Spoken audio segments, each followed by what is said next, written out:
Senhores vereadores, agora, né, a gente precisaria até de mais informações nesse pedido, porque ele foi protocolado há algum tempo, não quisemos protocolar ele em regime de urgência, até mesmo porque tem sido até algumas coisas recusadas em regime de urgência, mas as notícias que agora colocam o nosso município entregando a questão da gestão do aeroporto para a Infraero também é uma discussão que precisa vir para esta casa, porque são muitos os valores pagos, né, os valores investidos no aeroporto, porque a gestão era municipal. Está contento? Pode ser que não, mas quais os motivos e os reais motivos, e a imprensa vem noticiando isso todos os dias, sobre a questão, né, de passar o nosso aeroporto para a questão da Infraero. E muito se discute do aeroporto de Vila Oliva, mas o aeroporto de Vila Oliva ele é discutido há quase 20 anos, né, e ainda, infelizmente, não saiu do papel, né.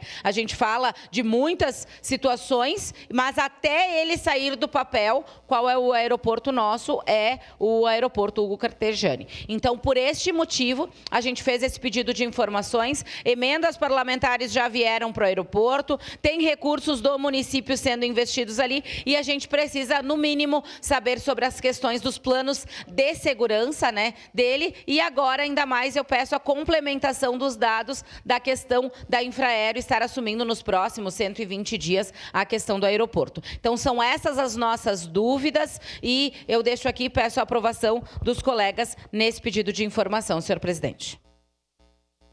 Obrigado, vereadora.